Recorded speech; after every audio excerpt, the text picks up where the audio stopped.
Magandang araw kaibigan! Tuloy po kayo sa Felicidad's Channel. Sa mga kwento ng buhay at pag-ibig na hinalukay sa natatagong baul ni Felicidad.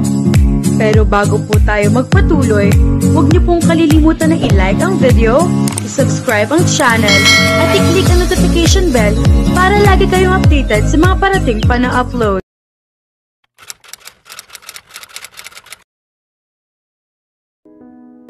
Hindi makapaniwala si Flora sa narinig mula kay Gino.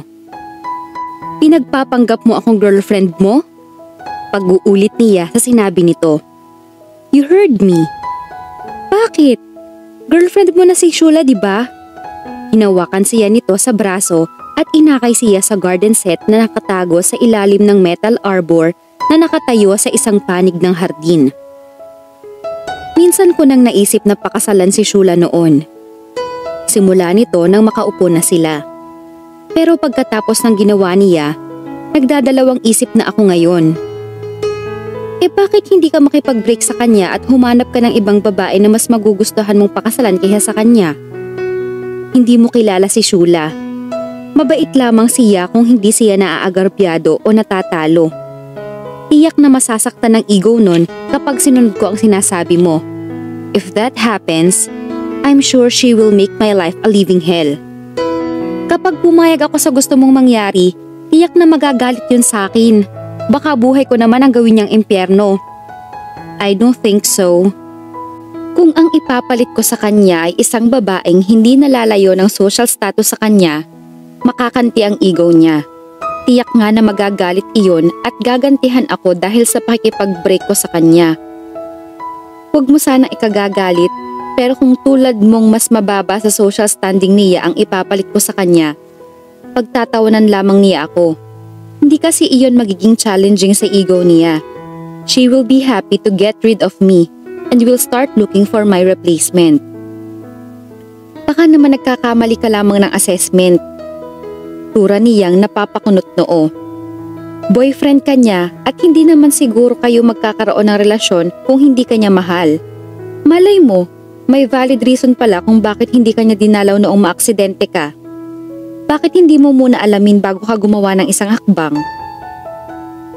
You don't understand. Kilala ko nga siya, kaya ako ginagawa ito. At wala siyang masabing balidong dahilan kung bakit hindi siya nagpakita o nakipag-communicate sa akin noong maaksidente ako. Ang totoo, ayaw talaga niyang dalawin ako noon in case na malala ang injury ko at hindi na makakalakad kahit kailan. Sigurista si Shula. You see? Ayaw niyang magkaroon pa ng kaugnayan sa akin noon dahil ikakahiya niya ako kung mananatili akong imbalido. At kaya siya bumabalik ngayon ay dahil napatunayan na niya na hindi permanent ang injury ko. Mahal mo pa naman siguro siya. Bakit hindi mo na lang siya patawarin sa pagkakamali niya at bumalik kayo sa dati? Bumuntong hininga ito at nagbaling ng tingin. Kung labag sa loob mong gawin ang hinihiling ko, okay lang. Anitong hindi tumitingin sa kanya. Naiintindihan ko. Sige, salamat sa abala. Tumalikod na ito at iniwan na siya. Alam niyang masama ang loob nito sa hindi niya pagpayag sa hiling nito. Ngunit ayaw niyang magkaroon ng involvement dito gaya ng gustong mangyari nito. Mahirap pang mapasangkot sa pagitan nito at ni Shula. Tiyak na problema ang ihahatid niyon sa kanya. Kinabukasan, maaga pa ay nakita na niyang nasa mansyon si Shula. Nasa lubong niya ito sa landing sa itaas. Ngumiti ito at bumati pa sa kanya. Bago siya makababa ng hagdan, nakita niyang pumasok ito sa silid ni Gino. Bakit narito ka na naman? Dinig niyang sabi ni Gino. Nasa tinig ang pagkairita. Lumabas agad ito ng silid at gamit ang tungkod ay mabilis na bumaba. Naunahan pa siya nito. Kasunod naman ito si Shula. Darling naman, ayaw mo ba nun? Pinadalaw kita? May isinagot doon ang binata ngunit hindi na niya naintindihan. Nakababa na ito ng hagdan.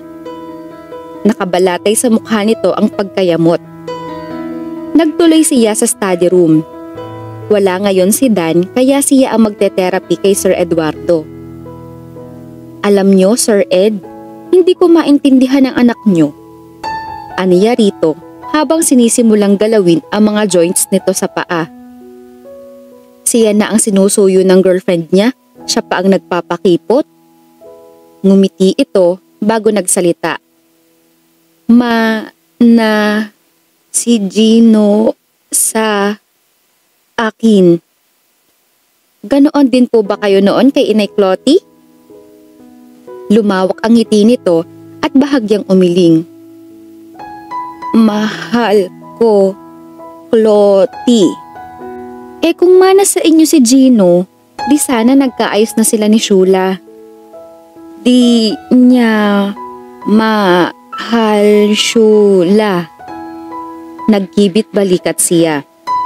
Siguro nga po, kasi kapag mahal mo ang isang tao, inuunawa mo ito at madali ring patawarin sa pagkakamali. Mabuti. Kalooban, Flora. Naku sir, marunong na kayong mambola ngayon na. Natatawang sabi niya rito. Tumawa ito dahilan para mapaubo ito. Dinalahit na ito ng ubo. Agad na hinagod niya ang dibdib at likod nito. Pasensya na po sir, pasensya na po. Naaawang sabi niya rito. Namumula at naluluha na ito sa kakaubo.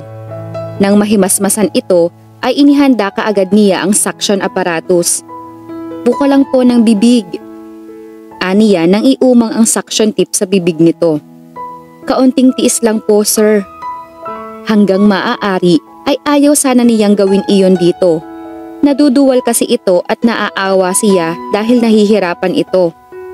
Kaya naman, ingat na ingat siya sa pagpapasok ng tip at maging sa pagkontrol sa aparato. Pagkatapos niyang isaksyon ito, nagulat na lamang siya nang makitang palapit sa kama si Gino. Marahil ay hindi niya narinig ang pagkatok nito dahil sa tunog ng kompresor. Nakasunod pa rin dito si Shula na halata na sa mukha ang pagkainis. You never stop to amaze me, Flora. Saad ni Gino habang nauupo ito sa gilid ng kama malapit sa kinatatayuan niya. Nakatitig ito sa mga mata niya na ang anyo ay parang lovesick na binata habang nagpapahayag ng unrequited love sa sinisinta. Nagugulat siya sa kung ano ang gustong palabasin nito. Napigil lamang niya ang sarili na pataasin ang kanyang mga kilay. Umisod pa ito at lalong napalapit sa kanya. Hindi naman siya makalayo dahil naharangan siya ng paa at tungkod nito. Para siyang nakakulong dahil nahaharangan naman ng utility table na pinagpapatungan ng suction apparatus ang kabilang panig. Kama naman ang nasa kabila. Kung mag-alaga ka kay Papa, para bang sarili mo ang inaalagaan mo. Patuloy nito. Ingat na ingat kang masaktan siya. Sobra ang pag-iwas mo na magkaroon siya ng discomfort. Hindi niya maapuhap ang dapat sabihin dito. Natitiyak niyang tabingin na ang ngiti niya dahil sa pagkalito. I forgot to tell you I was so grateful to you yesterday. Thank you for being so sweet and caring. Let's do that again soon. I really enjoyed it. Ang alin? Clueless talaga siya sa sinasabi nito. Mamayang hapon nga pala, si Yaya Bining na muna ang pagbantayin natin kay Papa. We'll go to some places. Ipapasyal kita and then I'll treat you out to dinner. Pero hindi, I won't take no for an answer, honey. Honey? Kung may kakayahan lamang siya na iluwan ng husto ang mga mata, gaya ng napanood niya minsan sa TV, iyak na ganoon na ang nangyari sa kanya. Hindi niya alam kung saang panaginip pinagkukuha ni Gino ang mga sinasabi nito. Be ready at 4 para mahaba ang oras natin sa pamamasyal. Dagdag pa nito. Dumako ang kamay nito sa mukha niya at marahang pinisil ang pisngi niya. See you later. Tumayo na ito at tinapunan ng impersonal na tingin si Shula na para bang nagsasabing lumabas na ang mga ito. Kay talim ng tinging ipinukol ni Shula sa kanya bago ito lumabas ng silid. Gusto sana niyang makausap ng sarilinan si Gino bago ito lumabas. Ibig niyang linawin dito kung ano ang mga ilusyong pinagsasabi nito. Ngunit hindi na siya nilingon na binata bago nito ilapat ang pinto pagkalabas nito. Nailigpit na niya ang mga ginamit sa pagsasaksyon kay Sir Eduardo ay nalilito pa rin siya. Hindi siya pumayag sa hinihiling ni Gino kahapon. Gumagawa ba ito ng paraan para lumabas na napapayag na siya nito? Nainis tuloy siyang bigla. Kung totoo ang nag-iisang rason na naisip niya kung bakit nito sinabi ang mga sinabi nito sa kanya kanina sa harap ng nobya nito, ay masusumbatan niya ito. Hindi porke empleyada siya nito ay magagawa na nitong imanipula ang mga desisyon niyang sumasalungat sa gustong mangyari nito. Dakong hapon ay tinawagan niya si Thea upang kumustahin ang nanay niya. Bihira ko nang makitang magtinda ang nanay mo, Flora. Pagbabalita ng kaibigan niya. Ilang araw nang wala sa inyo ang Kuya Ramil mo. Ang balita ko, nagtatrabaho na raw sa Malabon. Bago iyon sa pandinig niya. 25 anyos na ang stepbrother niya at ngayon pa lamang ito makakaranas na magtrabaho. Hari nawang tumagal ito sa pinapasukan. Si Inay Clotty, kumusta na? Narito ako sa bahay niya. Pagkatapos ng duty ko, dumaan ako rito in case nga na tumawag ka. Eto, kausapin mo. Saglit lang at pumalit na rito ang tinig ni Inay Clotty. Hello, Flora? Anito. Inay Clotty, kumusta na po kayo? Maayos naman ako rito. Ikaw, kumusta na? Si Eduardo. Mabuti rin po ako rito. Ikinuwento niya rito ang mga developments sa kanyang pasyente. Mahaba-haba rin ang report niya rito bago nito ibinalik kay Thea ang linya. Ikaw, kumusta ka na? Nakapagsimula na bang mandigaw sa'yo si Tony? Ani yang tumatawa. Ang totoy na yon ang lakas ng loob. Pagkatapos makipag-usap kay Thea, ay pinakainan niya si Sir Eduardo. Nalinis na niya ang ginamit sa pagpapakain dito at pabalik na siya sa study room nang makasalubong niya si Gino. May kasama itong lalaki na marahil ay nasa 50 na ang edad. Ito marahil ang sakay ng Mercedes-Benz sedan na nakita niya sa driveway kanina. Bakit hindi ka pa nakabihis? Sita nito sa kanya. Paalis na tayo. Gusto ko muna mag-usap tayo tungkol dyan. Formal na tura niya rito. Kung inaakala nito na basta na lamang siya magsasawalang kibo sa pagmamanipula nito ay nagkakamali ito. Who is she? Sabad ng lalaki. Oh, I'm sorry tito. This is Flora, private nurse ni Papa.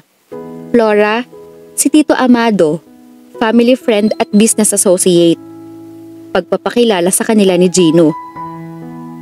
Inilahad ng lalaki ang kamay nito at tinanggap naman niya. Kahit pa may mga salit na ng puti ang buhok nito ay matikas pa rin ito. Gwapo ito, ngunit natitiyak niyang mas gwapo pa ito noong kabataan nito. Prominente rito ang bilugan at maamong mga mata na may makakapal na pilik. You look familiar, sabi ng lalaki sa kanya na bahagyang nakangiti matapos nilang magkamay. Ngumiti siya rito. Baka po marami lang akong kamukha. Ngayon ko lang po kayo nakita. Baka may kakilala ako na kahawig mo. Binalingan nito si Gino. Bueno, hindi na ako magtatagal iho. Saka ko na lamang bibisitahin uli si kumpadreng Eduardo. Sige po tito, I'll see you out. Flora? Tawag ng lalaki sa pansin niya na bahagya pang itinaas ang kamay. Ingat po. Thank you, Flora. Magkikita pa tayo. Inihatid niya ng tanaw ang mga ito hanggang sa mawala na sa paningin niya. Nakakasiguro siyang mayaman si Amado, ngunit sa kabila niyon ay hindi ito mapagmataas. Iyon ang nararamdaman niya sa pagkatao nito at gusto niya ito. Minabuti niyang sa hardin na lamang hintayin si Gino. Bahala itong maghanap sa kanya. Ayaw niyang may ibang makarinig sa kanila kapag nag-usap na sila. Naupo siya sa garden set. Nalililiman siya ng anino ng Metal Arbor na kinapapalooban ng mesang marmol at mga upuan. Saan man niya ipaling ang tingin sa tahanang iyon ay naghuhumiyaw ang karangyaan. Mayaman ang mga Sandoval at may dahilan ang kanyang kapalaran kung bakit siya napunta sa lugar na iyon. Flora, usal ni Gino nang makalapit na ito sa kanya. Parang hindi nito malaman kung paano magsisimula. Nakalarawan ang guilt sa mukha nito, hindi pa man niya ito nasusumbatan. Gusto ko munang malaman kung ano ang sinabi mo kanina na ipinagpapasalamat mo kamo kahapon. Simula niya. Naupo ito sa katapat niya. Unti-unting napalitan ng amusement ang guilt na nakabadha sa mukha nito. Yung pag-uusap natin, I was grateful for that. Kahapon pa lamang tayo nag-usap as if we were equals. Hindi siya makapaniwala at lalong hindi naniniwala sa dahilan nito. Yung sinabi mong sweet and caring ako. Totoo naman, di ba? Maasikaso ka kay Papa. At hindi ba pagiging sweet at caring na pinakinggan mo ako at ibinigay mo pa ang pinaka-fair mong opinion sa relasyon namin ni Shula? Wala siyang pakialam kung nakanganga na siya rito o pangit ang ekspresyon sa mukha niya. And I'm sure na yung sinabi mong we should do it again sometime ay yung pag-uusap lang natin? Kay lawak ng naging ngiti nito. Ngiting may halong kapilyuhan. You were right, absolutely. At huwag mong maliitin ang pag-uusap nating yon. It was so enlightening. Marami ka palang nasasabi kapag gusto mong bigyan ng katwiran ng isang bagay. Nalaman ko pa na pabor kang ma-preserve ang mga relasyon. At ang flirtatious look? I wasn't flirting. Talaga lang charming ako kapag natutuwa. Anitong pilyong-pilyo ang mga mata. Kung hindi lamang aware siya na amo pa rin niya ito, ay baka nabatukan na niya ito. Kahit naiinis si Flora dahil sa apparent na panggagamit ni Gino sa kanya para i-discourage ang nobya nito, hindi pa rin niya magawang magalit dito. Parang bata ito na dahil hindi niya napagbigyan ang hinihingi ay sumubok ng ibang paraan. Paraan na sa bandang huli, hindi man siya pumayag, maigigiit pa rin ito ang gustong mangyari. And he looked cute when he was doing his antics and trying not to be obvious about it. Alright, pumapayag na ako sa gusto mong mangyari na magpanggap ako bilang girlfriend mo. Really? Anitong tila hindi makapaniwala. Idinikit pa nito ang sarili sa mesa upang mapalapit sa kanya. Oo, kaysa naman nagagamit mo ako kay Shula nang wala akong kamalay-malay. Mabuti nang pumayag ako kahit, take note, hindi ko gusto ito. He laughed. A boyish kind of laughter that made him cuter even more. Hindi naman kita ginagamit Palusot pa rin ito. Hindi na lamang siya nakipagtalo pa dahil magpapaikot-ikot lamang sila. Basta, no physical advances. Babala niya rito. Kahit akbay at holding hands? Hopeful na sabi nito, namimilyo na naman. Pwede yun, basta walang mali siya. Tumawa ito. Malalaman mo pa ba kung walang mali siya ang pag-akbay ko sa'yo? Malakas ang radar ko. Nagbababala ang tinging ipinukol niya rito habang tumatayo. Babalik na ako sa kwarto ng papa mo. Wait! Pigil nito sa kanya na tumayo na rin. Bakit babalik ka pa roon? Kaya nga si Yaya Bining ang pinagbabantay ko kay papa ngayon para makaalis na tayo. Gino, wala naman si Shula. Hindi mo na kailangang ituloy ang sinabi mong paglabas natin. Nagsimula na siyang maglakad at umagapay pa rin ito. Wala nga siya, pero siguradong aalamin nun kung tumuloy tayo. Come on, magbihis ka na. Hihintayin na lang kita sa driveway. Napabuga siya ng hangin. Hindi ako komportable na umalis para lang mamasyal at iwan ang papa mo. Naging seryoso na ito. Tila ipinakikita nito sa kanya kung sino ang boss sa kanila. Maayos naman na si Papa at hindi siya pababayaan ni Yaya Bining. Besides, mula nang magtrabaho ka rito, hindi ka na nagkaroon ng off sa duty mo sa kanya. I was so grateful for that, Flora. Kaya hayaan mong kahit sa ganito man lang, magantihan kita. Bahala ka na nga. I'll be ready in 15 minutes. Dahil wala naman siyang magarang damit, ay isang simpleng short-sleeve blouse na may sports collar at beige na slacks ang isinuot niya. Nakaslacks din kasi si Gino na tinernohan nito ng pale yellow long sleeves. Wala nang oras kaya itinaas na lamang niya ang buhok sa isang simpleng French twist. Isinuot din niya ang isang pares ng pearl earrings na binili lamang niya sa accessory store. Wala naman kasi siyang mamahaling alahas. Hindi niya maisingit sa kanyang budget kahit ang pagbili ng tigi 1,000 gold earrings. Mas marami siyang priority kaysa roon. Wow! Bulalas ni Gino nang lumabas siya ng bahay. Nasa loob na ito ng kotse at naghihintay sa kanya. Lumabas lamang ito nang makita siya. Ipinagbukas siya nito ng pinto. May katwiran naman pala si Shula na bigyan ka ng matalim na sulyap kanina. Na-insecure siguro siya. Napapangiting nilukutan lamang niya ito ng ilong. Nakita pala nito ang ginawa ng nobya nito, kaya siguro lalong pinagbuti nito ang panggagamit sa kanya kanina. You're beautiful, you know. Tama na po ang bola. Umalis na tayo para makabalik tayo kaagad. Gusto ko nang magselos niya na. Parang mas gusto mo pang makasama si Papa kaysa sa akin. Muli, nilukutan lamang niya ito ng ilong. Hindi mo ba namimiss ang parents mo? Tanong nito sa kanya nang tumatakbo na ang sinasakyan nila. Namimiss ko ang mother ko pero hindi ang stepfather ko. Patay na pala ang father mo? Ewan ko, wala naman akong balita sa kanya mula nang magkaisip ako. Hindi niya pinakasalan ang nanay ko. So, mother mo pala ang kamag-anak ni Mang Ramon? Nagkibit balikat lamang siya. Saka nagpa siyang ibaling dito ang topic. Tama na ang mga nauna niyang pagsisinungaling. Hanggang maaari ay ayaw na niyang dagdagan iyon. Ikaw, kamamatay lang pala ng mother mo. Hindi mo ba siya namimiss? Namimiss syempre. Nakakapanibago na wala nang nag-aalala para sa akin. Wala nang nag-check kapag ginagabi o hindi ako nakakauwi ng bahay. At talaga namang nakakamiss ang mga mahal natin sa buhay, di ba? Hindi naman napapalitan ng ina. Naisip niyang bigla. Kung si Inay Clotty ang naging ina nito, tiyak na mamahalin din nito ang matanda. Napakabait at napakamaunawain ni Inay Clotty. Sayang at hindi nagkapuwang ang pag-iibigan nito at ni Sir Eduardo. Isang nature park ang pinagdalhan sa kanya ni Gino.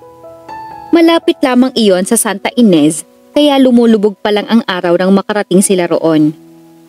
Ang ganda naman dito. Aniya habang nakamasid sa maiingay na gansa sa isang mababaw na pond. May nakapalibot sa pond na pulo-pulutong na halamang malaki ang dahon. Dito ako madalas pumunta kapag gusto kong ma-relax. Tura ni Gino. Isinandal nito ang tungkod sa barandilya ng bakod at isinandal din nito ang katawan doon. Naisama mo na ba rito si Shula? Hindi pa. Pero kapag hinahanap niya ako, dito niya ako natatagpuan. Kinuha nito ang kamay niya at ang tungkod naman sa kabilang kamay. Come, I'll show you something. Iniligid siya nito sa kabila ng open restaurant ng parke. Napangiti siya sa nakita.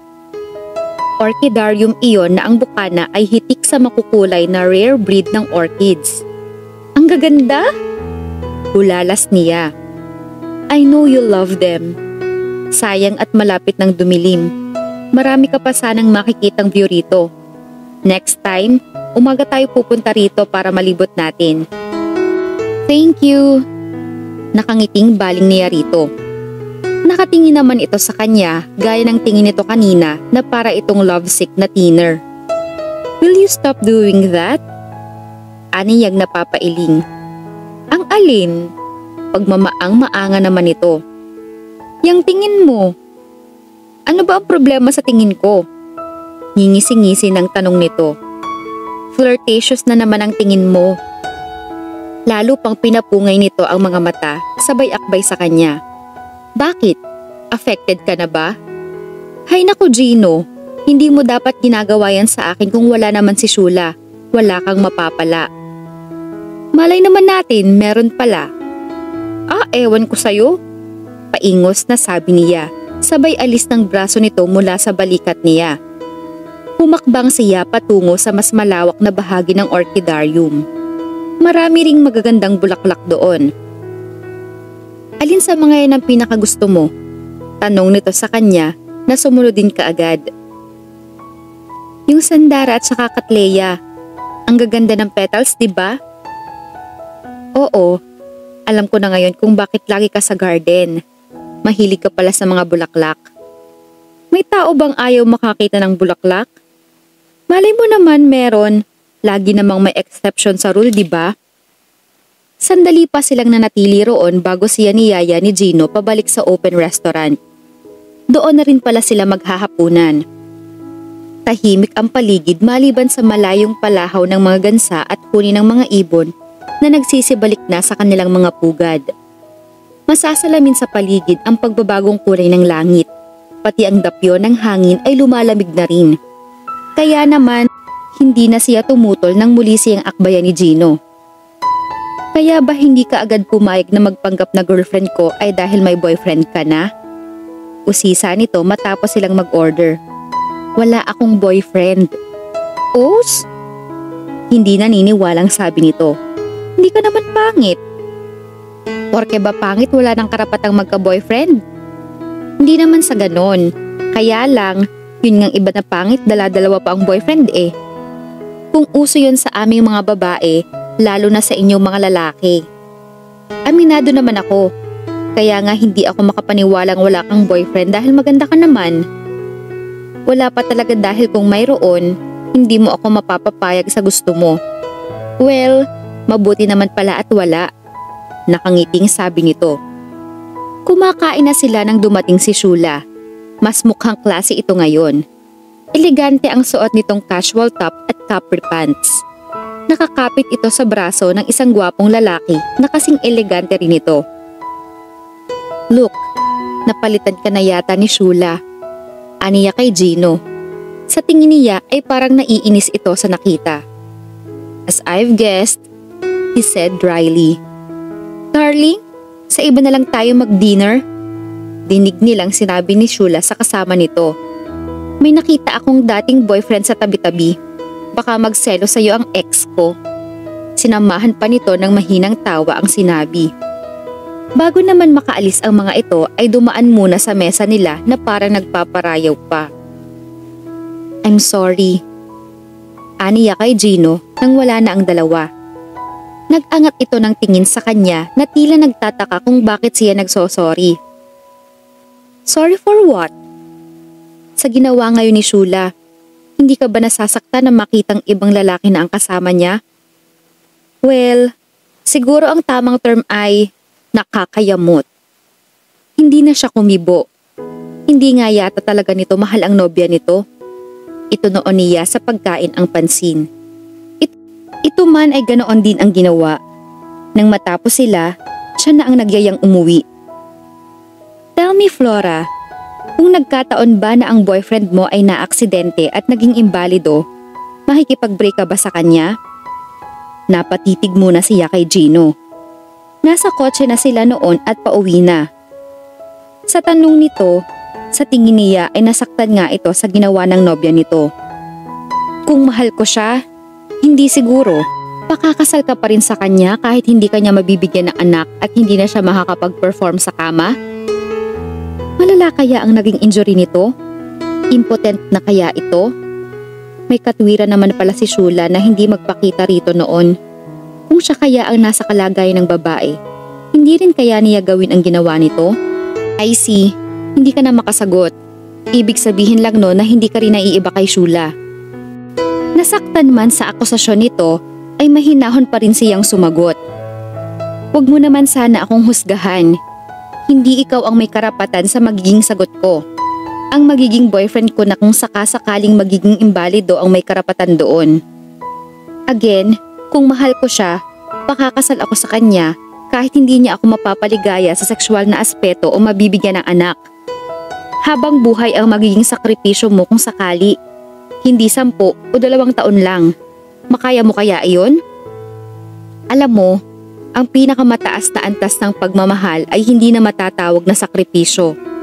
Love, in its highest form, isn't only the readiness to sacrifice.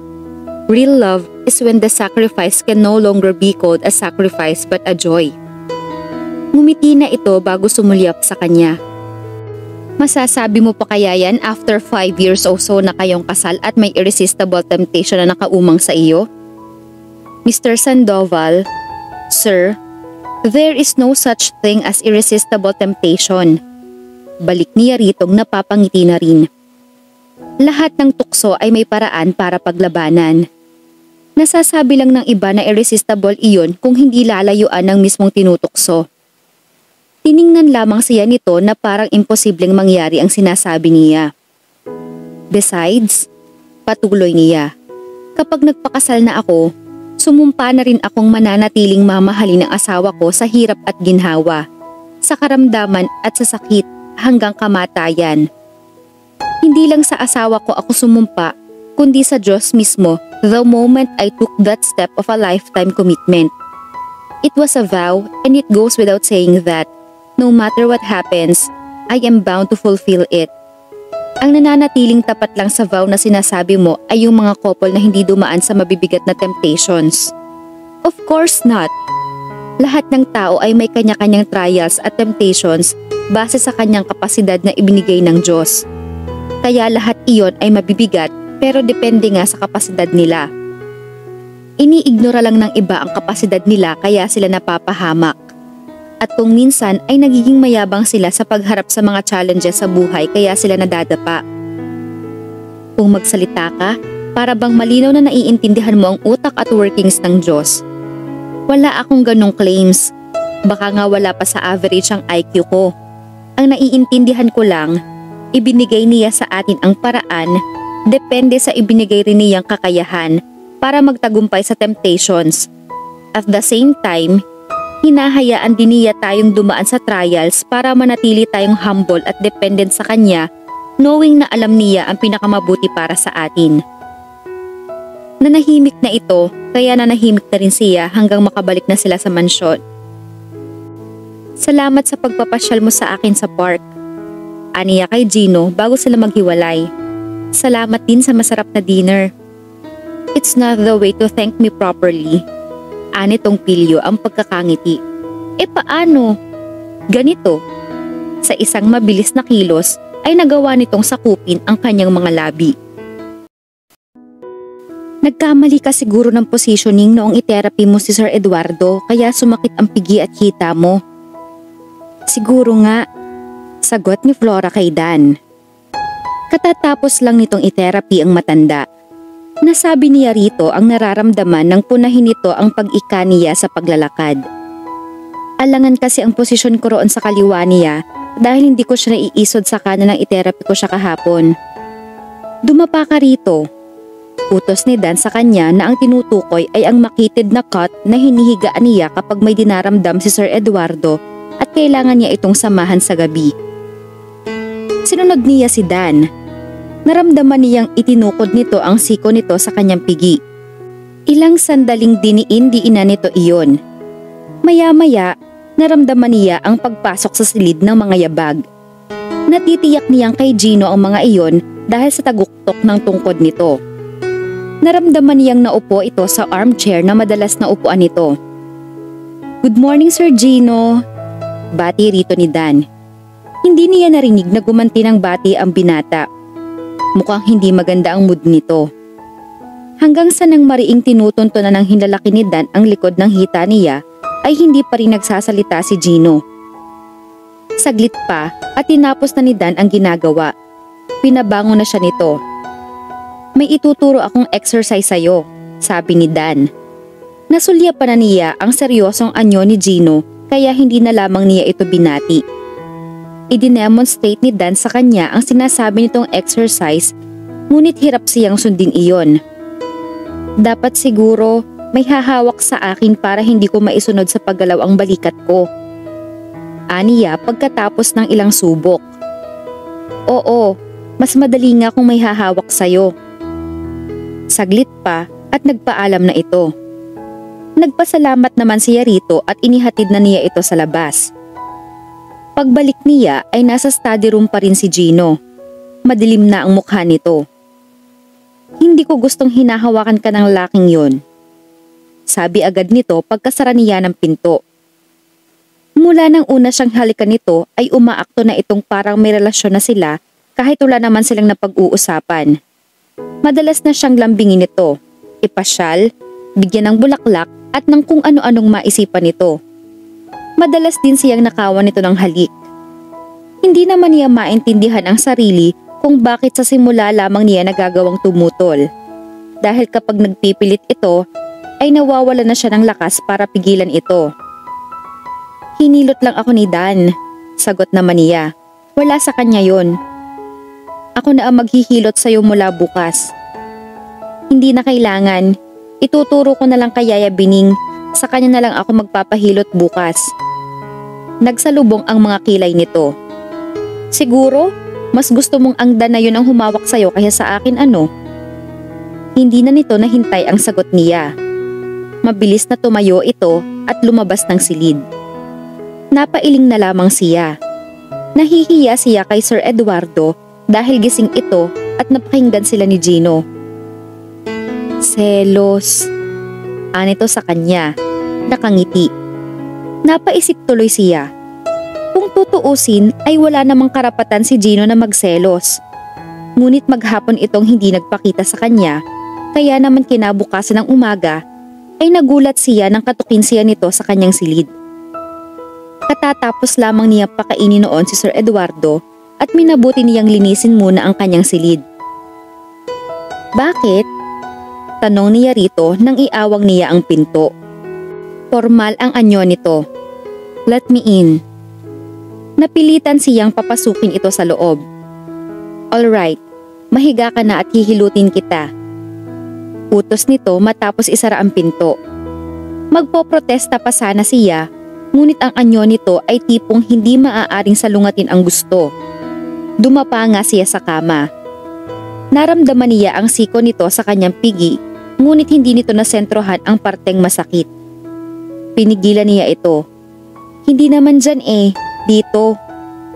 Itinuro niya sa kalamnang masakit. Sinunod siya nito. Nang dumako na ang hinlalaki nito sa likod ng kanyang hita, ay para siyang nakuryente. Napapitlag siya. "Bakit? Masakit ba?" usisa nito. Napalitan na ng concern ang kapormala nito. Hindi. Si Yaya Bining na lang ang paghihilutin ko." Tumayo na siya. "Bakit nga?" "Basta." Sumilay ang ngiti sa mga labi nito. Kuminang ang mga mata nitong pinakislap ng kapilyuhan. "Alam ko na kung bakit. Nangyayari din sa akin yan." Sa isang iglap ay nahapit siya nito sa baywang. Napadikit ang katawan niya sa katawan nito. Lalo na kapag ganitong dalawa lang tayo at ganito kakalapit. Bulong nito sa kanya. "Gino, kahapon pa kita gustong halikan." Anas nitong kinintala na nakatutulirong halik ang mga labi niya. "Kahapon pa ako nagtatampo, pero it seems na baliwala naman sa'yo ang pagtatampo ko. Hindi tuloy ako nakatulog kagabi." Muling bumaba ang bibig nito sa kanyang mukha. He showered her face with feather-light kisses. Pagkatapos ay niyakap siya nito ng mahigpit na para bang may pinaglalaban ng kung ano. Gaya ng dati, sa bulong pa lang nito ay nawala na naman ang kanyang depensa. Gumanti siya ng yakap dito. "Oh Flora." Isinubsob nito ang mukha sa kanyang buhok. "Will you marry me?"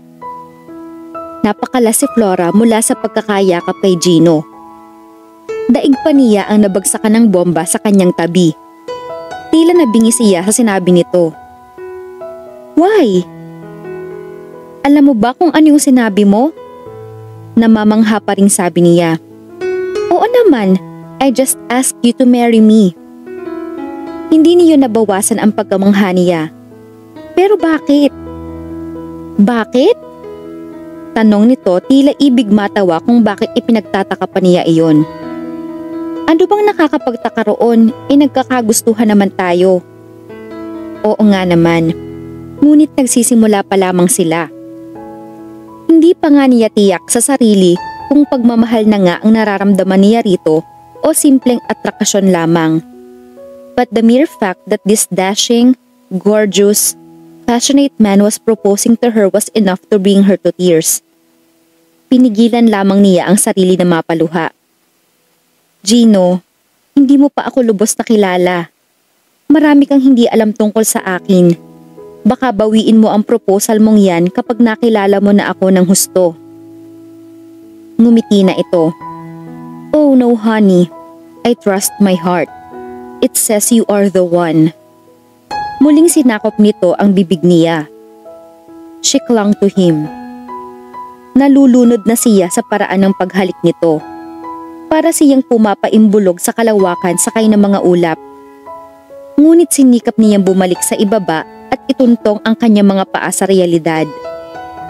Nang magkala sila upang sumagap ng hangin, ay hindi na niya hinayaang mahalikan pa nito. Gino, please, may dapat kang malaman tungkol sa akin. Pumala siya mula sa pagkakayakap nito at umatras ng isang hakbang. Bakit? May naiwan ka ba sa inyo? May asawa ka na ba? Tanong nitong bakas ang pagkadismaya sa tono. Kailangan na niyang ipagtapat dito ang kanyang pagkatao. Hindi siya mapapalagay na patuloy na maglihim dito ng tungkol sa kanyang sarili. Hindi. Ani yang umiiling. Hindi yon. Nagbuntong hininga siya.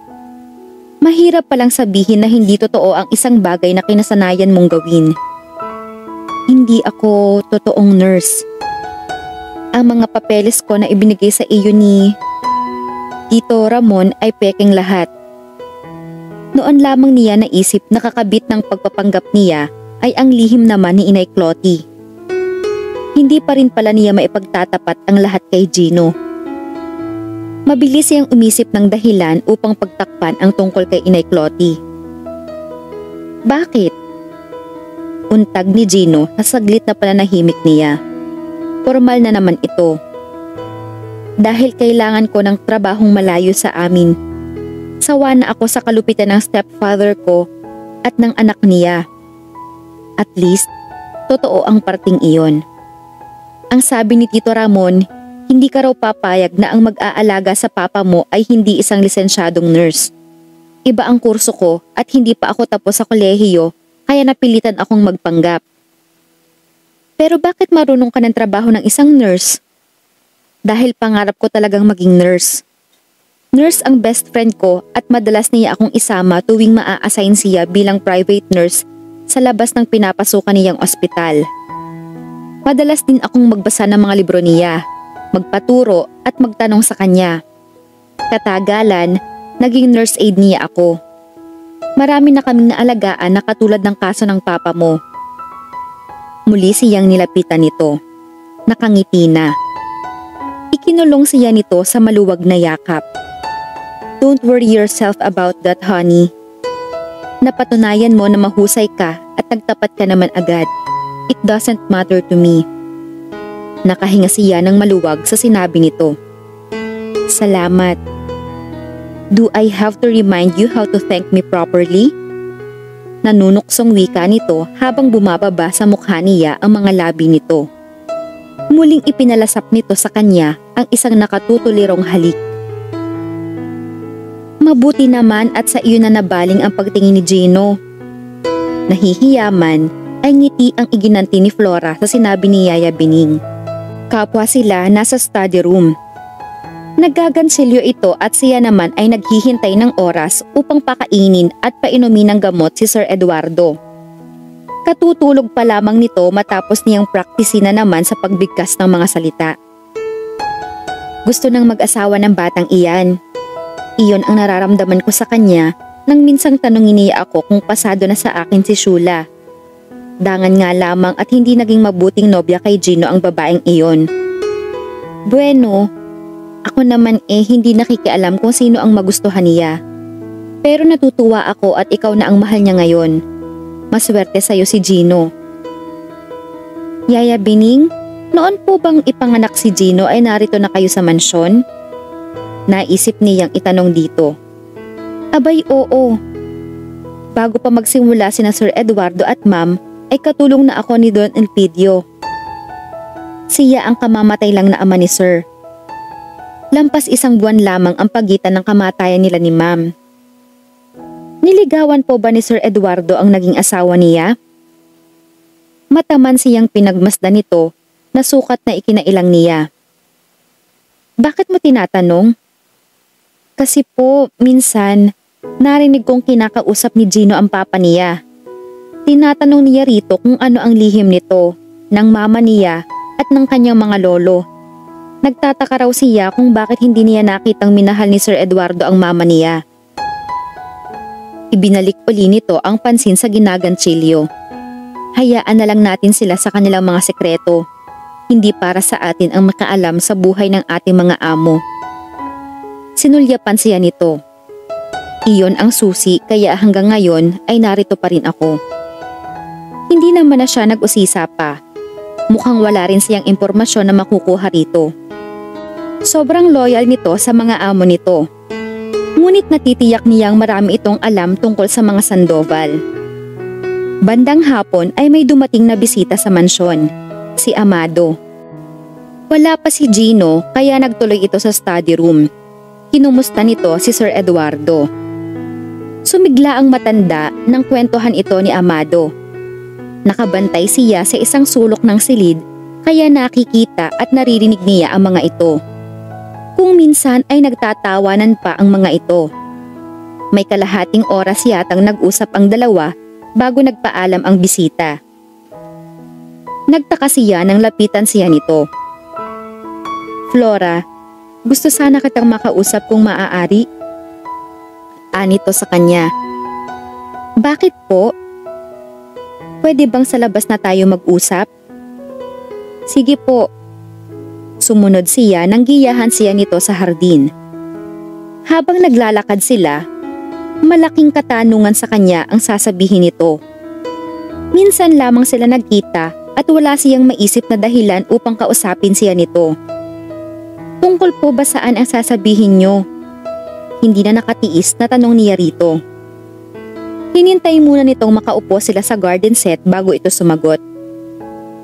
Ano ang apelyido mo, Flora? Sa lahat ng pumasok sa isip niya na posibleng itatanong nito, ay iyon marahil ang pinakahuli. Rosales po.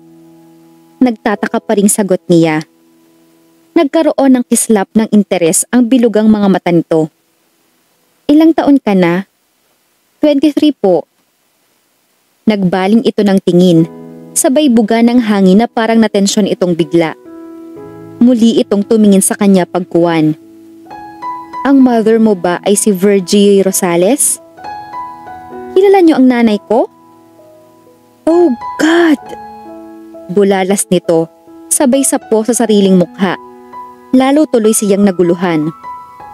Sir? Untag niya rito nang ilang saglit itong nananatiling ganoon lang. Nang mag-angat ito ng mukha, laking pagtataka niya nang makitang pinangingiliran na ito ng luha. I've been looking for you and your mother for the past 23 years, pero hindi ko kayo makita. Walang makapagturo sa akin kung nasaan kayo. I almost gave up, pero sabi ko sa sarili ko, habang may pera ako, gagawin ko ang lahat ng paraan para mahanap lang kayo. Kay lakas ng kabog ng dibdib niya. Mabilis na bumangon ang antisipasyon sa kanya. Bakit po? Kahit ba minsan? Hindi nabanggit sa'yo ni Virgie ang pangalang Amado Gallego? Hindi po. Umiling-iling ito. Nagalit nga siya ng husto sa ginawa ko. Tinitigan siya nito. Flora, nasisiguro ko na ngayon na ako ang iyong ama. Napaawang ang bibig ni Flora sa inihayag ni Amado. Ngayon, unti-unting lumilinaw sa kanya kung bakit noong una silang magkita ay nasabi nito na mukhang pamilyar daw siya rito at kung bakit magaan ang loob niya rito. Ito pala ang tunay niyang ama. Ngayon lamang niya napansing pareho sila ng mga mata. Ginagap nito ang kanyang mga kamay. Patawad anak. Nangilid na rin ang mga luha niya. Nagkabikig ang kanyang lalamunan kaya hindi niya magawang magsalita.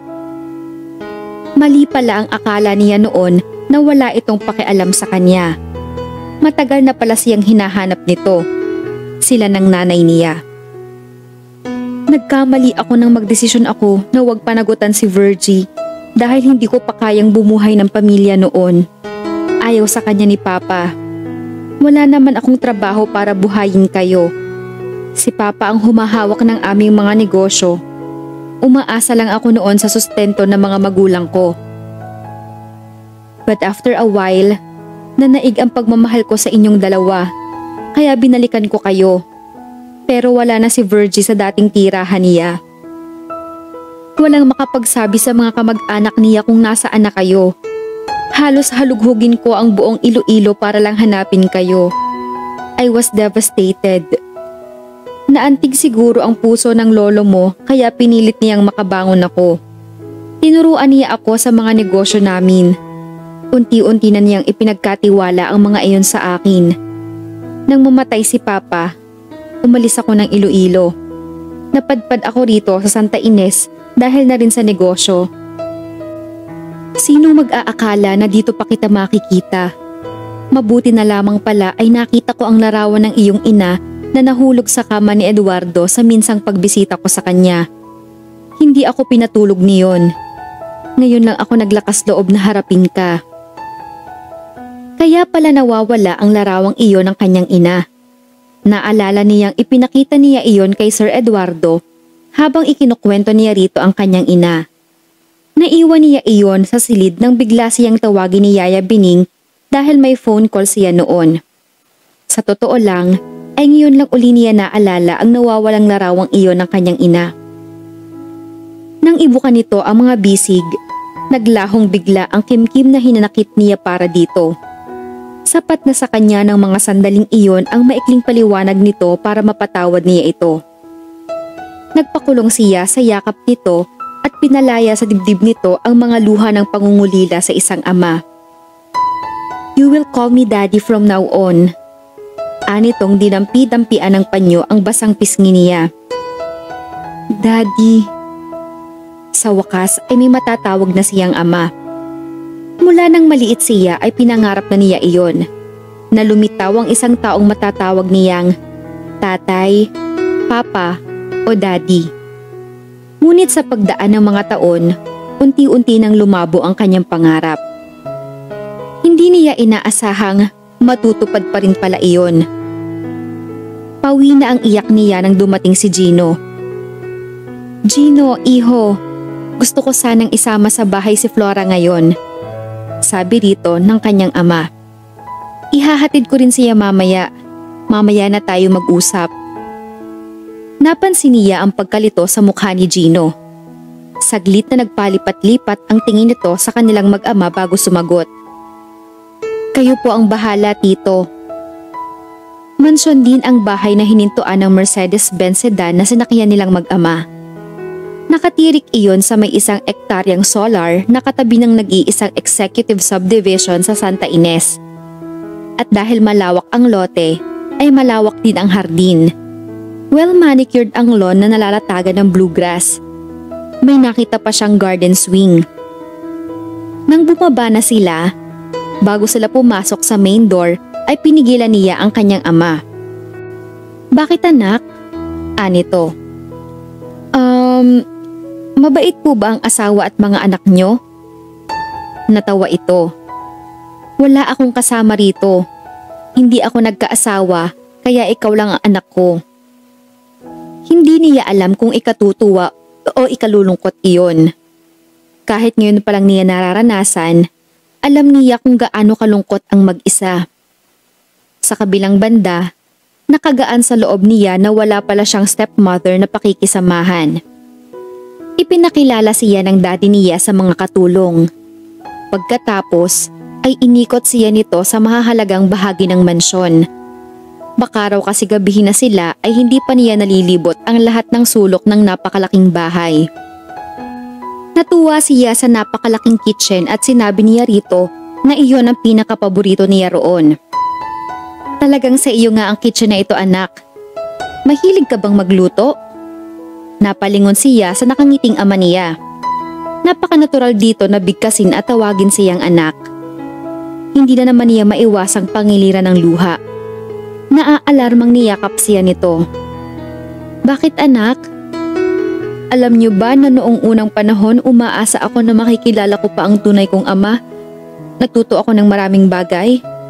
Marami akong natutuhang iluto. Lahat halos ng street food ay inilako ko noon sa amin. Hoping na kapag narinig ko nang tawagin ako na anak ng isang lalaki na magpapakilalang siya ang ama ko ay maipagmamalaki niya ako. Of course, bata pa ako noon para umasa sa ganoon kababaw na pangarap. Ginawaran siya nito ng halik sa ulo. Matatagalan siguro na mawala ang guilt ko dahil sa pagkakamali ko noon na wag panagutan ng iyong ina. Nagkaanak ba sila ng asawa niya? Alam niyo na may asawa si nanay? Nagbuga ito ng hangin na tila nasaktan sa kumpirmasyon niya. Nahulaan ko lang nang tanungin mo kanina kung mabait ba ang naging asawa at mga anak ko. Naisip ko, hindi ka mag-aalala sa isang stepmother kung naging mabuti ang pakikitungo sa iyo nang nagpalaki sa iyo. Hindi po ako itinuring na anak ni Tio Simeon. Siya po ang naging asawa ni nanay. Kahit po ang anak niya, hindi rin ako itinuring na kapatid. Sinasaktan ka ba niya? Ang tinig nito ay sa isang hindi magpapatawad sakaling kumpirmahin niya ang hinala nito. Hindi po pisikal, mahigpit lang siya sa akin. Lahat ng kilos ko, hinahanapan niya ng dahilan para maparusahan ako. Pero kahit po ganon, mabait pa rin ang Diyos sa akin. May best friend at kababata ako sa amin na higit pa sa kapatid ang turing sa akin. Thea po ang pangalan niya. Siya po ang nagturo sa akin ng pag-aalaga sa may sakit. Hindi naman po nursing ang kurso ko. Isa pa, kahit malupit si Tio Simeon, naging dahilan naman iyon para lalo akong magsikap. Ayoko lang ng mga pagmamalupit niya kaya umalis ako sa amin. Ginawa kong dahilan ang trabaho sa mga Sandoval. Pero hindi ako nagtanim ng sama ng loob sa stepfather ko. Hindi ko makakalimutan na halos 20 taon niya akong kinupkop sa bahay niya. Napabuntong hininga ito habang hinahagod-hagod ang kanyang ulo. Sayang, kung malaya pa ngayon si Virgie, mabubuo na sana ang pamilya natin. Mahal niyo pa rin si nanay hanggang ngayon? Wala akong ibang babaeng minahal maliban sa kanya. Muli, magkahalong lungkot at kasiyahan ang nadama niya sa sinabi nito. Natutuwa siyang malaman na mahal pa nito ang nanay niya. Nalulungkot naman siya dahil hindi na mabibigyan ng katuparan ang pagmamahalan ng mga ito. Napakalaki ng bahay na ito. Pag-iiba niya dahil napalungkot niya ang kanyang ama sa paksang nabuksan niya. Kahit kasi walang success ang pagpapahanap ko sa inyong mag-ina noon, malaki pa rin ang pag-asa ko na isang araw ay matatagpuan ko kayo. Para sa inyo sana ang bahay na ito. Sa sinabi nito, batid niyang kakawing na ng lungkot ang kaalamang natupad nga ang pangarap ng kanyang ama na matagpuan siya. Ngunit hindi na nito maisasama roon ang kanyang ina, magkita mang muli ang mga ito. Gusto ko sanang magpaalam ka na kay Gino. Gusto kong dito ko na tumira. Isusunod natin na apelido mo sa akin para maging legal kang tagapagmana ko. Gusto rin niya iyon. Napakatagal na panahon siyang nawalay sa kanyang ama at dapat lamang na bumawi silang mag-ama sa piling ng isa't isa. Ngunit naisip kaagad niya si Inay Clotty at ang misyon niya sa mansyon ng mga Sandoval. Magpapaalam po ako sa kanya pero hindi pa ngayon. Gusto ko muna sana pong makalakad ang papa niya. Hindi pa rin pala kita makakasamang tumira dito? Tila nais nitong magtampo. Niyakap niya ang isang braso nito. Nasabi ko na kasi naaalagaan ko si Sir Eduardo hanggang sa gumaling siya. Pero hayaan niyo daddy, ganito na lang ang gagawin ko. Magsasabi na ako kay Gino pero hihintayin ko munang makahanap siya ng magiging kapalit ko bago ako umalis doon. Maiintindihan naman siguro siya ni Inay Clotty. Isa pa ay malakas na si Sir Eduardo. Sandaling panahon na lamang at gagaling na ito. Alright, palagi na lang kitang dadalawin doon. But make it soon, anak. Marami akong gustong ibigay at gawin para sa iyo. Mangyayari lamang iyon kung magkasama na tayo. Doon na siya pinaghapunan ng daddy niya. Ganado silang mag-ama sa mga iniluto ng kusinera. Alam naman niyang kahit nagkataong hindi masarap ang mga nakahain sa hapag, gaganahan pa rin sila dahil sa euphoria ng kanilang pagkikilalang mag-ama. Alas 7 na ng gabi nang makabalik sila sa mansyon ng mga Sandoval. Formal ang mukha ni Gino nang salubungin sila nito. Tiningnan lamang siya nito at pagkatapos ay niyaya nito ang kanyang ama sa living room. Tumuloy muna siya sa study room. Gising si Sir Eduardo. Ngumiti ito nang makita siya. Palitan na po natin kayo ng fresh diapers po. Aniya rito. Malapit na itong kumain. Nililinis na muna niya ito bago iyon upang makatulog man ito ay hindi na ito maabala pa. Binihisa na rin niya ng damit pantulog. May oras pa bago ito kumain kaya nagkwento muna siya rito. Mamimiss ko po kayo. Kaya lang po, kailangan ko nang umalis dito. Pinauuwi na po kasi ako ng tatay ko. Magsasabi nga po ako mamaya kay Gino. Pero hindi ko naman po kayo agad iiwan. Hihintayin ko muna po ang magiging kapalit ko kung sakali. Total naman po, malakas na kayo. Hindi ko man masunod ay pinangako ko kay Inay Clotty na aalagaan ko kayo hanggang sa gumaling kayo. Madalas ko na lang po kayong dadalawin para may maibalita naman ako sa kanya. Gusto ko makita Clotty. Kaya nga po magpagaling kayo. Naghihintay lang po siya sa inyo. Hindi po siya nakalimot kahit minsan. Madalas nga niyang ikwento sa akin ang love story ninyong dalawa. Nahinto lamang ang kwentuhan nila nang pakainin na niya ito. Nang ilabas niya ang mga ginamit sa pagpapakain dito, ay nag-aabang na si Gino sa labas ng study room. Madilim ang mukha nito at pumipitik ang mga kalamnan sa magkabilang panga nito. Tapusin mo kung ano man ang gagawin mo. Mag-uusap tayo pagkatapos. Hihintayin kita sa kwarto mo. Hindi pa siya nakakasagot ay binirahan na siya nito ng alis. Ano na naman kaya ang problema nito at bumalik na naman ang dark mood nito? Minadali niya ang paglilinis ng mga gamit sa pagpapakain sa ama nito at nagtuloy na sa kanyang silid. Nadat na niyang nakaupo sa stool ng dresser si Gino. Kasindilim pa rin ang gabi ang mukha. Nasa kandungan nito ang tungkod. Naupo naman siya sa gilid ng kama katapat nito. Simulan mo na kung ano man ang sasabihin mo sa akin. Anito. Napakunot noo siya. Ito ang nagsabing may pag-uusapan sila.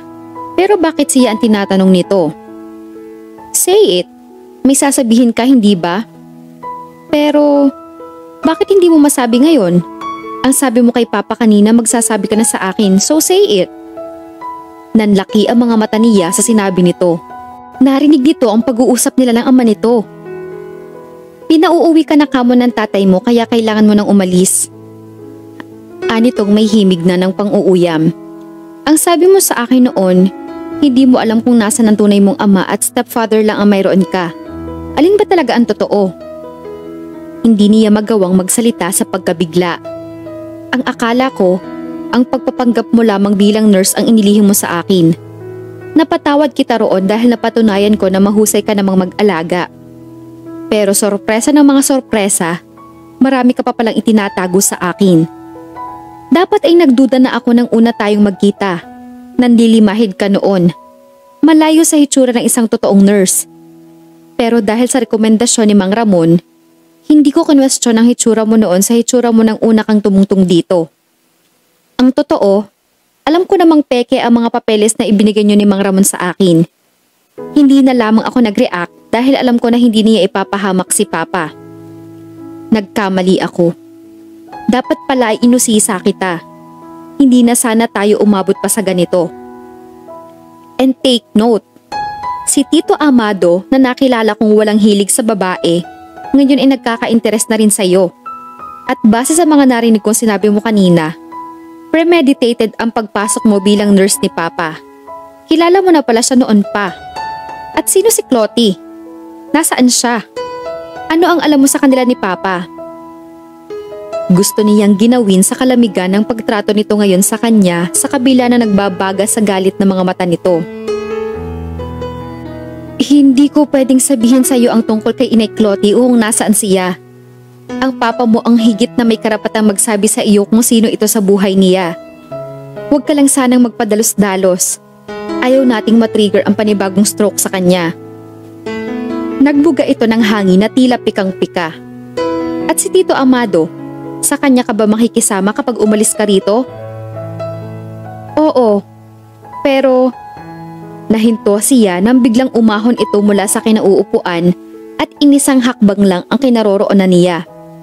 Dahil doon ay humagi sa sahig ang tungkod nito. Ngunit dahil siguro sa galit ay nawala ang pag-ika sa hakbang nito. Marahas siyang hinila nito hanggang mapasadlak siya sa katawan nito. Mabilis na ipinulupot nito ang tila bakal na mga bisig nito sa katawan niya. Kaya ba hindi ka makapayag sa proposal ko ay dahil nag-aabang ka pa ng mas matabang isda? At napakabilis ha? Napapayag ka kaagad niya na makisama sa kanya. Nag-uumapaw pa rin ang pang-uuyam sa mukha at salita nito. Parang amo mo na lang si Tito Amado pero hindi bali na. Napakayaman naman niya, hindi ba? Mayaman din naman ako. At mas mapaliligaya kita kaysa sa kanya. Magbubuhay rin na ka sa piling ko. Maibibigay ko pa ang pangangailangan ng katawan mo. Tura nito sa nanghihibong boses. Sumungaw kaagad ang luha sa mga mata niya. Ngunit hindi nito marahil napansin iyon. Sinibasib na nito ng halik ang mga labi niya. Mapagparusa ang paraan ng halik nito. Nagpilit siyang makawala ngunit napakalakas nito. Napaiyak na lamang siya. Huminto lamang ito sa paghalik sa kanya nang tila maramdaman nito na nababasa na ito sa mga luha niya. Kung ito man ang kabayaran sa mga paglilihim ko sa iyo, sige, magpakasawa ka pa. Aniya habang hilam sa luha ang mga mata. Pero sa lahat ng mga tinanggap kong insulto, panlalait at pambabastos mula sa iyo, siguro naman ay bayad na ako. Parang bigla itong natauhan. Dagli siyang binitiwan nito. Pinulot ang tungkod at walang salitang lumabas ng silid. Nanlulumong hinagilap niya ang kanyang maleta. Nang gabi ring iyon ay nilisan niya ang mansyon ng mga Sandoval. Napatayo si Flora nang pumasok sa sala ni Natea ang kanyang ina. Kanina pa siya sa bahay ng kanyang kaibigan. Ito ang sumundo sa nanay niya para magkita sila roon. Ayaw pa kasi niyang magpakita sa tiyo Simeon niya. Umiiwas lamang siya sa komplikasyong lilikhain niyon. Nangilid kaagad ang mga luha ng nanay niya nang makita siya. Sinalubong niya ito ng yakap. "Kumusta ka na anak?" Anito nang magkalas sila. "Tumaba ka at lalo pang gumanda." Nakangiting sabi nito. "Mabubuti po ang natirahan ko, nanay. Kayo, kumusta na? Minamaltrato pa rin ba kayo ni Tiyo Simeon?" Lumungkot ang ngiti nito. Paiwas ang sagot. "Mula nang umalis ka, marami sa mga dati mong suki ang naghahanap sa'yo." Hindi niya pinansin ang sinabi nito. Tinitigan niya ito ng mabuti bago sabihin ang dala niyang balita. "Nagkita na kami ni Amado Gallego, nanay." Umawang ang bibig nito. Ang nangingilid na mga luha nito ay nagsimula ng pumatak. "Iniwan niya tayo noong panahon na kailangan natin siya. Anong karapatan niyang magpakita sa iyo ngayon? Matagal na siyang nagsisi sa ginawa niyang iyon." Isinalaysay niya rito ang lahat ng mga sinabi sa kanya ng kanyang ama. "At doon ka natitira sa bahay niya?" "Opo, nanay. Nasa kanya na ako ngayon." Naglihis ito ng tingin. "Hindi kita masisisi. Hindi ko na ibigay sa iyo ang buhay na makakaya niyang ibigay." "Mali, nanay. Gusto ko lang ng kapanatagan ng isip kaya ako pipisan sa kanya. Kung naging maganda ang pagtrato sa akin ni Tio Simeon, hindi ko aalis sa piling ninyo. Sumugal lang naman ako para na rin sa kapakanan mo, kaya ako nagpakasal sa Tio Simeon mo. Sinalo niya ang responsibilidad sa atin ng tunay mong ama. Hindi niyo siya minahal? Tanong niyang hindi makapaniwala. Iisang lalaki lamang ang minahal ko. Alam iyon ni Simeon kaya hindi ko siya masisi sa pagmamaltrato niya sa atin. Pero sinaktan ng husto ng ama mo ang damdamin ko. Maaari kayong humiwalay kay Tio Simeon at sumama na sa amin ni Daddy. Sa mga mata ng Diyos at sa mga mata ng tao, kasal ako sa Tio Simeon mo. Pero pwede ninyong ipaanal ang kasal niyo sa kanya. May matibay kayong grounds para gawin iyon. Lalong lumungkot ang naging tawa nito. Hindi na anak. Ang mahalaga lang sa akin ngayon ay malaman na magiging mabuti ang kalagayan mo. Paano kayo? Magtitiis na lamang ba kayo sa kalupitan ni Tio Simeon habang buhay? Anak, napag-usapan na natin ito noon. Hayaan mo na lang ako. Hangad ko ang kabutihan at kaligayahan mo sa piling ni Amado. Dalaw-dalawin mo na lang ako rito. Nayakap niya uli ito. Alam niyo ba, nanay? Ang sabi sa akin ni Daddy, kayo lang daw ang minahal niyang babae. Pinangiliran na naman ito ng mga luha, ngunit alam niyang sinisikap nitong huwag pumatak ang mga iyon. Nang makaalis na ito, ay tinabihan siya ni Thea. Maayos na ang family life mo. I mean, medyo maayos pala. Paano naman ang love life mo? Malungkot na napangiti siya sa sinabi nito. Wala siyang inilihim dito. Lahat na nangyari sa kanya sa mansyon ng mga Sandoval ay ikinuwento niya rito. Makaka-recover din ako, Thea. Pagbibigay assurance niya rito. Pero kung sinubukan ni Gino na tawagan ka ng ilang beses, baka nga mahal ka talaga niya. Tinawagan nga siya ni Gino sa bahay ng daddy niya, ngunit hindi niya ito sinasagot. Nakipagkita na siya sa akin noong isang araw. At napahinga siya. Hanggang maaari sana ay ayaw na niyang maalala pa ang mga sinabi ni Gino sa kanya. It's hopeless, Thea. Hindi na talaga kami magkakaunawaan ni Gino. Bakit naman? Lalo lang niya akong sinaktan sa mga sinabi niya. Nangilid na ang mga luha niya. Napayakap na lamang siya rito at dito ibinuhos ang mapapait na luha ng kabiguan ng unang pag-ibig niya.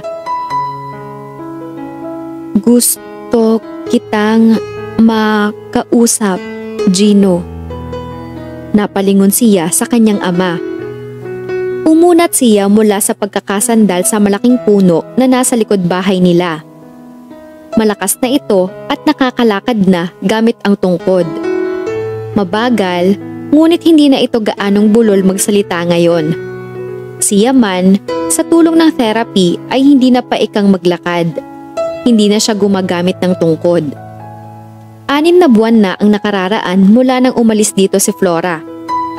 Dahil na rin sa takot sa babala nito, hindi na niya inusisa pa ang kanyang ama tungkol sa narinig niyang pinag-uusapan nito at ni Flora noon.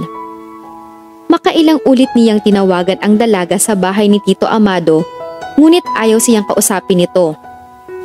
Pinuntahan na rin niya ito noon. Hinarap naman siya nito, subalit nang sabihin niyang iwan na nito si Tito Amado at sa kanya na lamang ito makisama, ay ipinagtabuyan siya nito. Ayaw na raw siya nitong makita kahit kailan. Ilang beses na rin siyang nag-attempt na kausapin si Tito Amado tungkol kay Flora, ngunit bukod sa pagdadalang hiya ay hindi rin iyon maatim ng kanyang pride. Doon tayo sa garden, wika ng papa niya at nagpauna ng maglakad. Hanggang maaari sana ay ayaw niyang nagagawi sa lugar na iyon. Naaalala lamang niya si Flora. Marami silang pagtatalo, pagbibiruan at paglalambingan na naganap sa lugar na iyon. Sumunod na lamang siya sa kanyang ama kaysa makipagtalo pa. Gusto kong ipagtapat sa'yo ang tungkol sa lihim namin ng mama mo. Napukaw niyon ang interes niya. Nang mga sumunod na sandali ay nakinig lamang siya sa pagsasalaysay nito. Gulat na gulat siya matapos marinig ang mga ipinagtapat ng kanyang ama. Hindi pala legal na kasal ito sa kanyang ina. May iba raw itong asawa.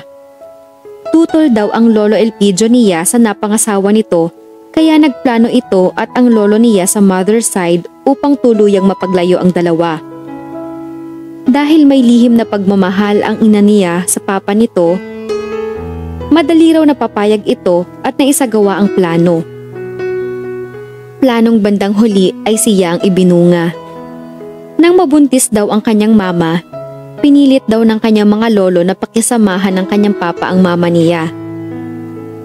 Si Clotty ang tunay kong asawa at sa ginawa ni na papa, natakot ako na sirain nila ang buhay ni Clotty. Kayang gawin yon ni papa. Kahit ang ipa patay si Clotty ay magagawa niya. Kaya nagtagumpay silang paglayuin kami. Ayon pa sa papa niya, kaya raw galit na galit ang mama niya bago sila na aksidente nito ay dahil nakikipaghiwalay na rito ang papa niya.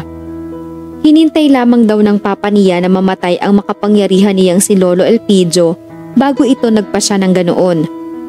Ngayon, wala na ang mama mo, wala na rin si papa para pigilan ako. Gusto kong iuwi na rito si Clotty. Napabuntong hininga siya. Matanda na ito at kasalukuyan pa rin nagpapagaling sa sakit. Ilan na lamang ba ang panahon na ilalagi nito sa mundo? Matagal na itong nagtiis at si Clotty, sino siya para tutulan ang kaligayahan nito? At least, nasagot na ang mga tanong ko noon. Gawin ninyo ang inaakala ninyong dapat, Papa. Wala kayong maririnig na pagtutol sa akin. Salamat, Iho. Hindi nga naglipat linggo ay sinunduan ng papa niya si Clotty. Kasama na nilang tumira ito sa mansyon. Medyo ilag nga lamang ito sa kanya. Hindi siya voluntaryong nilalapitan nito o kinakausap. Nangyayari lamang nakausapin siya nito kapag nasa paligid ang papa niya. Ngunit sa tingin niya ay mabait naman ito. Kakaiba ang naging sigla ng papa niya mula nang pumisan sa kanila si Clotty. Bagay na hindi nalingid kay Yaya Bining. Ngayon ko lang nakitang ganyan kaligaya ang papa mo. Sabi nito sa kanya isang umaga habang pinanonood nilang naglalakad sa hardin ang papa niya at si Clotty. Magkahawak kamay pa ang mga ito. Tama kayo, Yaya. Hindi ko nakita ang kakaibang kislap sa mga mata ni Papa noong nabubuhay pa si Mama. At mas lumakas siya ngayon. Ang nagagawa nga naman ng pag-ibig. Alam niyo ba ang tungkol kay Tita Clotty noon, Yaya? Walang nalilihim sa akin sa mga pangyayari dito sa mansyon. Pero nanatili akong tahimik sa mga bagay na hindi ako ang sangkot. Total naman ay may paraan ang Diyos para iayos ang mga dapat iayos. Kaya ba ayaw ninyong mag-comment sa mga naging girlfriends ko dati? Bueno, tungkol sa mga nobya mo, ang masasabi ko lang ay piliin mo kung sino ang itinitibok ng puso mo. Pagkasabi niyon ay iniwan na siya nito. Napapailing na itinoon na lamang niya sa ama at madrasta ang tingin. Kahit kailan talaga ay hindi siya makakuha ng konkretong sagot kay Yaya Bining. Isang araw ay nagulat na lamang siya nang lapitan siya ni Clotty. May dala itong isang pumpon na mga yellow roses. Nakangiti ito sa kanya. Alam mo, Iho, paborito ko ang mga bulaklak na ito. Ang mga ito ang madalas na ibigay sa akin ng papa mo noon. Naikukwento ko kay Flora kaya noong minsan, nakipag-agawan pa yata siya sa pagbili ng mga ito sa iyo. Kilala nga pala ninyo si Flora. Oo, ang pobreng si Flora. Natutuwa ako pero naaawa rin ako sa kanya, alam mo ba? Bakit naman ho? Dahil kung kailan nakilala na niya ang tunay niyang ama, saka naman nawala sa kanya ang lalaking mahal niya. Naguluhan siya sa tinura nito. Pero doon siya nakatira sa mansyon ni Tito Amado ngayon. Ano naman ang nakapagtataka roon? Dapat lang na doon siya tumira dahil si Amado ang ama niya. Napanganga siya rito. Sige iho, ilalagay ko pa sa florera ang mga ito. Bago ito tuluyang makalayo ay napigilan na niya ito. Ang ibig ninyong sabihin, hindi niya lover si Tito Amado? Hindi ko na kailangan sagutin yan. Pagmasdan mo lang silang dalawa at makikita mo ang nagdudumilat na katotohanan. Saka pa lamang niya naisip na magkamukha nga pala sina Tito Amado at Flora. Kung posible lamang natadyakan niya ang sarili ay ginawa na niya. Naglalakad si Flora patungo sa kinahihimpilan ng kotseng ibinigay sa kanya ng kanyang ama nang may isang estudyanteng tumawag sa kanya. Marunong na siyang magmaneho. Ipina-enroll siya ng kanyang ama sa isang driving school sa unang buwan niya sa mansyon. Nang muling magbukas ang klase, ay ipinakuha na nito sa kanya ang natitira pang 10 units na naiwan niya sa kolehiyo. 3 buwan na lamang at matatapos na siya. Nilingon niya ang tumatawag sa kanya. Iniaabot nito sa kanya ang isang pumpon ng mga white roses. May nagpapabigay sa'yo, anito. Sino? Nagtatakang tanong niya. Matangkad na lalaki, sumakay sa itim na Volvo. Gino? Sige, salamat. Binasa kaagad niya ang card na kasama ng mga bulaklak. Walang nakalagay roon kundi I'm sorry. Napailing siya. Ayaw na niyang umasa. Matagal na itong huminto sa pangungulit sa kanya. Nasabi na rin niya rito na ayaw na niya itong makita pa. 1 linggong araw-araw siyang may natatanggap na mga puting bulaklak. Tinutukso na tuloy siya ng kanyang ama. Mukha raw masigasig ang secret admirer niya. Linggo ng hapon nang tawagin siya ng maid nila at sabihin nitong may naghahanap daw sa kanya. Naroon daw sa garden swing. Si Thea ang inaasahan niyang bibisita sa kanya dahil doon sila madalas magkwentuhan kapag dumadalaw ito sa kanya. Ngunit ang matangkad na bulto ni Gino ang nakita niyang naghihintay sa tabi ng swing. Pinanginigan siya ng mga tuhod nang magtama ang kanilang mga mata. Mabagal na lumapit siya rito. Sinalubong naman siya nito. Anong proposal naman kaya ang dala mo ngayon? Aayain mo na naman ba akong makipag-live-in sa'yo? Ipipilit mo na naman bang lover ko si Daddy? Hindi niya itinago ang hinanakit dito sa mga salita niya. No, of course not. Ipinamulsa nito ang mga kamay at medyo tumungo. Alam ko na ngayon ang mga pagkakamali ko. Ang laki kong gago. Nadala ako ng selos kay Tito Amado sa pag-aakalang lover mo siya. Muli itong tumunghay sa kanya. Nang kausapin kita roon, nakita ko ang karangyaan na ibinihis niya sa iyo. Ang akala ko, ipinagpalit mo ang pagmamahal mo sa akin sa kayamanan niya. So I hit out. Sinaktan ko rin ang kalooban mo sa pagsasabing iwan mo siya at sa akin ka na makipag-live-in. Kay Tita Clotty ko lang nalaman na siya pala ang tunay mong ama. Nakailan mo lang siya nakilala. Ang sama-sama ng loob ko nang sabihin mo sa akin ang masasakit na salitang yon. Alam kong walang kapatawaran ang mga nasabi at nagawa ko sa'yo. Anito, mukhang sising-sisi. Pero, pwede ba akong maging exception? Hindi niya magawang tumugon. Nagkabikig ang kanyang lalamunan. Wala siyang ibang magawa kundi tingnan lamang ito. Wala na ang tungkod nito ngayon. Maayos na rin ang paglakad nito na parang hindi ito nagkaroon ng injury noon. Kahit ilang buwan o ilang taon ang dapat kong pagbayaran bago mo ako mapatawad, sabihin mo lang, handa akong maghintay mapatawad mo lang ako. Purong sinseridad ang nasa mga mata nito nang sabihin iyon. Iniisip pa lamang niya ang depensang ihaharang niya sa pagitan nila ay nalusaw na iyon. At kung patawarin na kita ngayon, ano naman ang susunod mong gagawin? Depende sa'yo kung ano ang papayagan mo. Humakbang siya patungo sa garden swing. Sumunod naman ito. Halos magkasabay silang naupo roon. Baka saktan mo na naman ako. Aniya. Umaray ka lang. Sinisiguro ko sa'yo na nagsisimula ka pa lang ay hihinto na ako.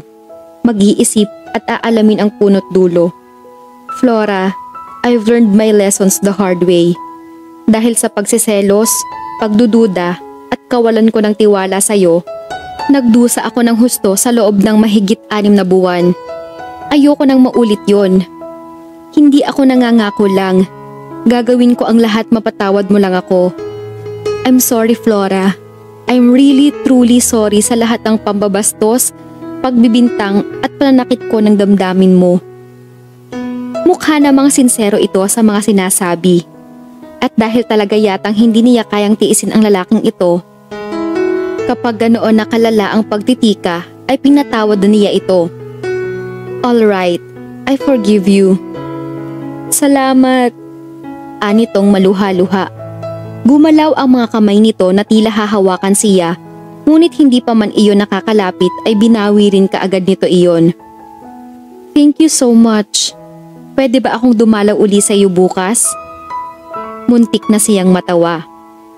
Kung ito ang dating Gino na kilala niya, tiyak na nayapos na siya nito at nahalikan. Gusto niyang ma-enjoy ang bagong Gino na ito. Tila ingat na ingat ito ngayon na makahanap siya na ikakagalit dito. Nagkasya na lamang ito sa pangungumusta sa kanya. Ilang saglit pa at nagpapalitan na sila ng mga balita tungkol sa kanila sa nakalipas na 6 na buwan. Nakaalis si Gino na hindi man lang nito nasagi kahit ang dulo ng daliri niya. Nang sumunod na mga araw ay hindi ito huminto sa pagdalaw sa kanya. Lagi itong may dalang bulaklak at kung ano-ano. Isang buwan yata itong ganoon lang ng ganoon. Hanggang isang araw ay magulat siya sa hiningi nito. Can I hold your hand? Anitong medyo nag-aalangan pa. May bahagyang takot na masasalamin sa mga mata nito. Hindi niya alam kung ano ang drama ng lalaking ito. Hindi lamang hawak sa kamay ang nagawa nito sa kanya noon and he did not even bother to ask permission. Bakit nang bumalik ito sa kanya ay bigla yatang naging sinauna? Tahimik na iniabot niya ang kamay niya rito. Ngunit hindi lamang nito hinawakan iyon. May sinuot itong singsing sa daliri niya. Isang diamond engagement ring. Now, Flora, walang pretenses, walang takot at wala ring mga sekreto. Kasama ng buong ako, ng kahinaan at kalakasan ko. Will you marry me? Isang mabagal na sandali muna ang pinaraan niya bago niya nagawang tumugon. Bakit gusto mo akong pakasalan? Mahal kita. Anitong may desperasyon sa boses. Nasa sa iyo kung paniniwalaan mo ako o hindi. Pero ayokong tumulad kina Papa at Tita Clotty. Ayokong maubos ang panahon ko nang hindi nakakasama ang mahal ko. Ayoko nang maging miserable gaya noong umalis ka sa amin. That's why I had to try and win you back. Gaya mo rin ako. Usal niya na tumitig din dito. Ayokong matulad kay nanay at daddy. Ayokong palampasin ang pagkakataon at mawala ka na naman. I accept it. I'll marry you. Sa isang iglap ay nagawa nitong ikulong siya ng yakap at likumin ang kanyang bibig sa isang makapugto hiningang halik. Lahat ng pananabik na naipon sa loob ng 7 buwan ay pinawala nito sa halik na iyon. Oh Flora, thank you. I love you. It may not be the greatest kind. It may not be the kind that can move mountains. But I know in my heart and mind that I love you. I truly deeply love you. Sabi nito nang sa wakas ay magawang kumala sa halik. I love you too. Hinayaan muna ni Gino na makagraduate siya bago sila nagpakasal. Tuwang-tuwa ang mag-asawang Eduardo at Clotty, gayon din sina Yaya Bining, Mang Ramon at Thea. Reluctant man ang daddy niya na payagan siyang magpakasal. Sa bandang huli ay napapayag din nila ito. Nangako na lamang silang mag-asawa na madalas nila itong dadalawin.